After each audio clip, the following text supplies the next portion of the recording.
Hai guys, kita berjumpa kembali pada pagi hari ini. Apakah kalian dalam keadaan sehat-sehat saja? Saya berharap kalian dalam keadaan baik-baik saja. Teman-teman, hari ini kita mau merenungkan atau topik kita pada hari ini yang perlu kita bicarakan yaitu tentang pergaulan. Dimana pada saat ini pergaulan adalah masa yang sangat penting bagi kehidupan kita, khususnya bagi kita kaum muda ya, anak-anak muda.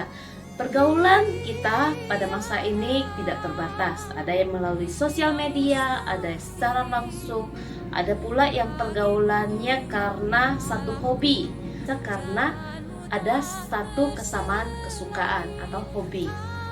Teman-teman, pergaulan juga membuat kita merasa sangat senang. Kita bisa bercerita, kemudian curhat, kemudian kita bisa berkomunikasi dengan teman-teman kita, bercerita tentang kesukaan kita.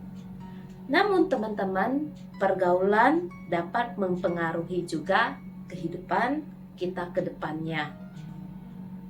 Untuk itu, bijaklah dalam memilih teman. Teman yang baik, yang mempengaruhi yang baik akan membawa kita ke hal yang baik. Teman yang buruk akan membawa kita ke hal yang buruk. Untuk itu teman-teman, pergaulan yang buruk bisa saja membawa kita atau menjerumuskan kita ke dalam dosa yang tidak disenangi oleh Tuhan. Contohnya saja, banyak anak muda yang karena temannya membawa dia untuk mencoba-coba merokok misalnya saja. Kemudian dia coba saja karena temannya merokok. Karena itu dia mencoba untuk merokok. Merokok memang tidak kelihatan kalau Alkitab melarangnya, tapi hal itu merusak tubuh kita. Dan Tuhan tidak mau kita juga merusak tubuh kita, karena tubuh kita adalah bait Tuhan yang bagaimana kita dapat memuliakan nama Tuhan. Ada juga orang-orang muda, ada teman-teman kita yang lainnya mencoba narkotika karena ikut-ikutan temannya, karena dia bergaul dengan orang yang demikian. Ada juga teman-teman yang berkata kasar. Karena apa? Karena temannya berkata kasar sehingga dia ikut-ikutan berkata kasar.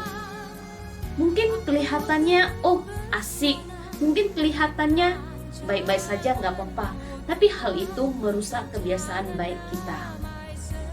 Untuk itu teman-teman, bijaklah dalam memilih teman, karena pergaulan yang baik membawa kita ke depannya ke hal yang baik. Masa depan kita juga akan menjadi baik juga. Dan apabila kita tidak bijak dalam memilih teman, maka masa depan kita yang kita nantikan itu, kalau kita merokok tadinya, maka tubuh kita akan rusak. Kalau kita memakai narkotika, maka tubuh kita juga akan mengalami kerusakan. Kalau kita ikut-ikutan teman kita berkata-kata kasar, maka orang akan memandang kita sebagai orang yang tidak punya sopan santun. Karena itu teman-teman, firman Tuhan mengajarkan kita, Amsal 13 ayat 20 katakan, siapa bergaul dengan orang bijak akan menjadi bijak. Siapa yang berteman dengan orang bebal akan menjadi malang. Untuk itu teman-teman, bijaklah dalam memilih teman, karena teman yang baik akan membawa engkau atau membawa kamu kepada hal yang positif dan menyenangkan hati Tuhan. Tapi teman yang buruk akan membawa kamu dan menjerumuskan kamu di dalam hal yang negatif. Untuk itu, bijaklah dan melangkahlah sesuai dengan kehendak Tuhan dan tetap bersandar kepada Tuhan. Mintalah Tuhan boleh memimpin kita di dalam memilih teman, di dalam melangkah untuk kehidupan kita seterusnya. Dan yang terakhir, bahwa pergaulan yang buruk merusak kebiasaan yang baik. Untuk itu, bijaklah dalam memilih teman dan bijaklah bergaul dengan teman-teman di sekitar kamu. Tuhan Yesus boleh memberkati kita semua.